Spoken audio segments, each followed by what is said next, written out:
Now, if I may, let me take you through a series of questions that are floating around in the modern mind and ask how a libertarian addresses them. Question number one, the environment. Now, it would strike a lot of people living in Manhattan that Central Park is very important to their lives, and that if Milton Friedman had his way, it would be turned over to the market and buried under skyscrapers and parking lots within 18 months or however long it takes Donald Trump to put the structures up. It doesn't take a governmental agency to maintain the theaters in New York. It doesn't take a government agency to maintain the museums, the art museums in New York. The Museum of Modern Art is not a government museum, it's a private.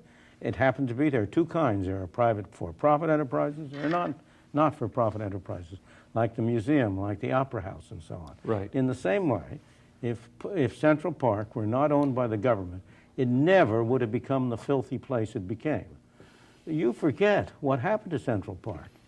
We, for some years, a long time ago, lived on Central Park West when we were in New York. This was Pretty good address. During the war. Well, even then it was a very good address. It wasn't a bad address, but it wasn't particularly good. All right. But we were able to take our children down to the park and when they were babies and leave them with a teenage sitter.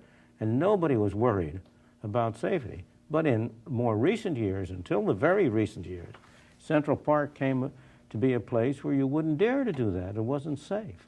That was because it was a government park. The central principle is that nobody takes care of somebody else's property as well as he takes care of his own. If Central Park were privately owned, it would be advantageous to provide recreational spaces. Now, you just touched on something very important, because one of the things I'm trying to distinguish here is the extent to which your libertarianism is effectively a moral position.